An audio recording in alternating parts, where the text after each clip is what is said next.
Hey guys, I'm back again. It's been a minute. Been a bit crazy this month, but I have been reading a lot, so there are a lot of videos that are going to be coming. So today I'm going to be doing a video which is based from the Read Caribbean challenge, which is going over on Instagram, and it's called Spotlight 5 Caribbean Novels That Live Rent-Free in Your Head. So I have my 5 novels here that live rent-free in my head, and I'm going to share those with you. And I'll be looking forward to hear what novels live rent-free in your head from Caribbean Lit. All right, so the first book is this one right here, which is A Small Place by Jamaica Kincaid. Now, this one, I did a review on this one, so if I can find it, I'll boot it up, link it below for you. This is a book that it's very slim, and it's where Jamaica Kincaid writes about the ills of living on her island of Antigua. And it does, like, it berates tourists like mad. But you know what? I can understand why she berates the tourists like mad. She explains everything in the book, and she explains the difficulty of living on an island and how being invaded on a regular basis by tourists who don't have a clue what it's like to live on an island, and how that messes up everything. But not only, she talks about, the politicians in the different cities, and how, that isn't like what it should be, that people aren't really doing the jobs correctly that they're supposed to be doing, and how this affects the people and trickles down and makes a real mess. It's a great little novel to give us insight into living on an island. And I feel like, don't read any of the reviews on Goodreads, because they'll always say, oh, this book is crazy, she's so mean, blah, blah, blah. But I was totally with her, and I could understand what she was trying to say in the book. So I highly recommend this one, and it's a short read. Okay, the next book is this one right here, which is Hunger by Roxane Gay. Now, I read this book when it came out. It's been a minute since this one has been out. It has been out since 2017. And this is Roxane Gay's memoir. Roxane Gay is a Haitian American. And in this book, Hunger, she basically breaks down her past. So she talks about what may have been the clincher leading to her becoming more closed in, and her subsequently becoming an obese woman. And she basically then tells us what it's like living as an obese woman, and the difficulties that she has had with that, but also in people's perception of who she is. And not only that, but her not being able to open up after something very tragic happens to her, not being able to open up to her parents right away. I highly recommend this, especially if you are a lover of Roxane Gay's books and have been keeping up with her books. Once you read this book, then you understand why Roxane Gay writes what she writes. I think everything is in here. This will make you understand a lot more where she's coming from and why she writes what she writes. I've read all of her books except for An Untamed State, and that's just because I can't get my mind right. You got to get your mind right to read that one, and mine ain't right. So this is definitely a 5-star novel. 5-star. Come on now.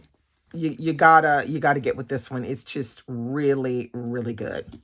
Okay, the next book on my list is A Woman of Endurance, and this is by Dalma Lañas Figueroa. Now, I love Dalma so much. The first novel in this series is called Daughters of the Stone. If you have not read that, I highly recommend you read Daughters of the Stone and then swing back around and get to A Woman of Endurance. So basically, this is a novel that is following a character who's called Pola, and she has been brought over from another plantation, and she then has to integrate into this new plantation. She's also had some pretty horrific things happen to her. Like, it's just really, really horrible. And she's carrying the weight of those horrible things in her mind, in her soul. But not only that, she's now having to adapt on a new plantation with people that she doesn't know. And we follow her through this journey of dealing with the heavy heart that she has, and not knowing how to trust people again, and adapting to this new environment. But the thing about this is it's gripping, it's heart-wrenching, it's tragic. You got to get your mind right for this one. But the writing is beautiful, the storytelling is beautiful, and it's a book not to be missed, particularly because it is a slave narrative that takes place in Puerto Rico, and we don't have very many books like that. And this one is just stellar, and I highly recommend that you pick this one up. It's just a really good book. And check out this cover, though. Rent-free in my head. All right, the next book on my list, The Book of Night Women, and that's by Marlon James. Come on, Marlon. This book is so, so good. Now, I read this book, I think it was last summer, and I could not believe how good it was. So this is a story that focalizes on these two main characters, Lilith and Homer. Now, Homer is an older woman who has been living on this plantation forever, so she has all the scars that go along with it. Homer was a woman who had a lot of, like, they were not able to control her. And so they would beat her until finally she kind of like, went down. But she has all of the scars to prove, what happened. And Lilith is a young girl whose mother is no longer there. So she is left to be raised by another woman. And these two women, we're going to see how Homer becomes a catalyst for Lilith, and how slave revolting can not only be just men who do it, women can do it as well. But let me tell you, this book has everything. I highly recommend you listen to the audiobook and you read the physical copy simultaneously. It is so freaking good. Like, this book made me jump out of myself every time I was reading it. It would make me give vocal reactions. That doesn't happen very often, but when it does, and it's because I'm liking the book, that's a good thing. But everything about this book is good. The storyline, the way it's constructed, there's character development. It's a slave story told in a different way. You're going to see things that you're not going to expect, but you can clearly see that Marlon James has done all of the research to get it authentically correct. I tell you, you will not forget this book. It will definitely live rent-free in your head. I think about this book all the damn time. I loved everything about it. It's just, oh my God, it's brilliant. This one is really, really brilliant. I highly, highly recommend this one. Don't miss out on it. Okay, now book 5.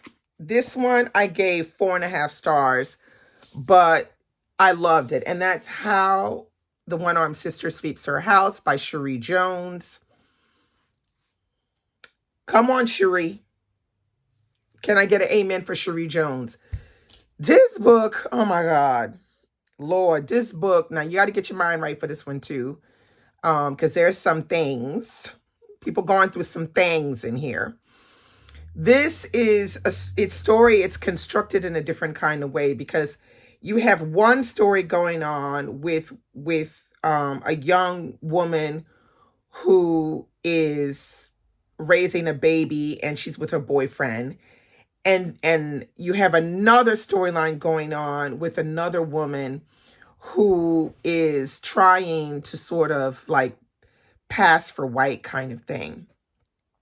And so you'll see how when you're reading both storylines, you'll see how some of the themes converge on each other in these two different situations. And at the same time, Cherie Jones is laying out life on the island for us so that we can see it and we can see all the ugliness that goes on despite the sun shining, palm trees, etc., etc. Oh my God, you will not forget the talk about rent-free in your head. How the One-Armed Sister Sweeps Her House. If you haven't read this one, I highly recommend you do it. It is engrossing and you will not want to put it down and you will not forget it. So those are all of my books that I feel live rent-free in my head that are Caribbean. Please comment below and tell me which ones live rent-free in your head. Tell me what you think about any of these books. Do you agree? Are there any other ones that you can think of? Let's talk about it. So that's all I have for you today, and I'll be back real soon with another video. Bye.